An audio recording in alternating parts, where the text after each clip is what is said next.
இந்த அலமண்டா பாருங்கள், இது கலர் செம்மையாக இருக்குது. Light pink shade.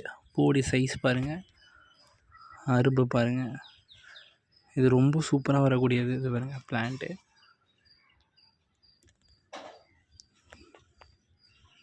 இந்த ஒரு சின்ன பேக்கில் தான் வச்சுருக்கேன்.